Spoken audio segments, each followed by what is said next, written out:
இன்னைக்கு நமக்கு சப்பாத்திக்கு கூட சாப்பிட்றது போல் ஒரு தக்காளி கறி எப்படி செய்கிறதுன்னு பார்க்கலாம். ஃபஸ்ட்டு இந்த தக்காளியை கட் பண்ணி எடுக்கிறேன். இது கூடவே 2 வெங்காயம், ஒரு 5-6 பல்லு பூண்டு, சின்ன பீஸு இஞ்சி, 2 பச்சை மிளகாய்,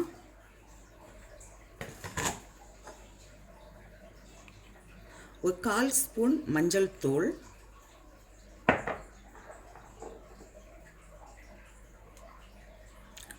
அரை ஸ்பூன் சில்லி பவுடர்,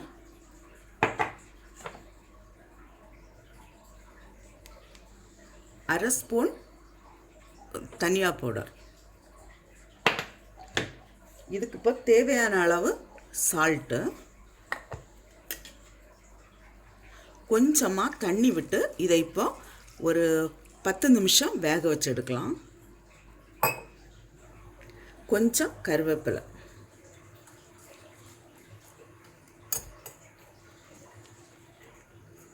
இது இப்போ வேகட்டும். தக்காளி வேகிற நேரத்தில் நமக்கு அதுக்கு ஒரு மசாலா ரெடி பண்ணலாம். 1 கப்பு தேங்காய்,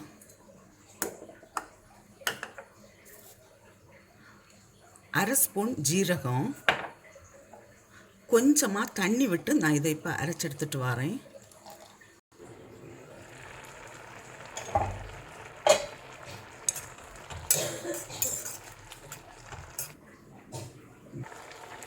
தக்காளி வெந்தாச்சு. நான் இப்போது அரைச்ச தேங்காய் விடுறேன். இதுக்கு தேவையான அளவு தண்ணி சேர்ப்பேன். இது சுடு தண்ணியே சேர்க்கலாம். இது நமக்கு எவ்வளவு கிரேவி தேவையோ அவ்வளவு அது கணக்கு பண்ணி தண்ணி சேர்த்துப்போம்.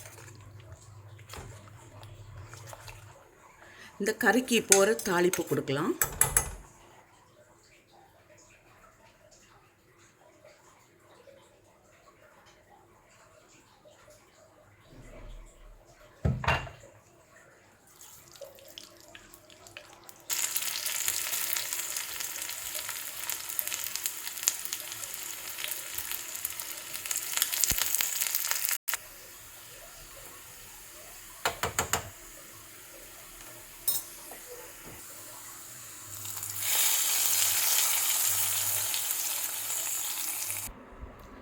தக்காளி கறி ரெடியாக இருக்குது. இது ரைஸ்க்கு கூடயும் சப்பாத்திக்கு கூடயும் சாப்பிட்றதுக்கு நல்லாயிருக்கும். நீங்களும் இதே போல் செய்து பாருங்கள். உங்களுக்கு இந்த சமையல் பிடிச்சிருக்குன்னா சப்ஸ்கிரைப் பண்ணுங்கள்.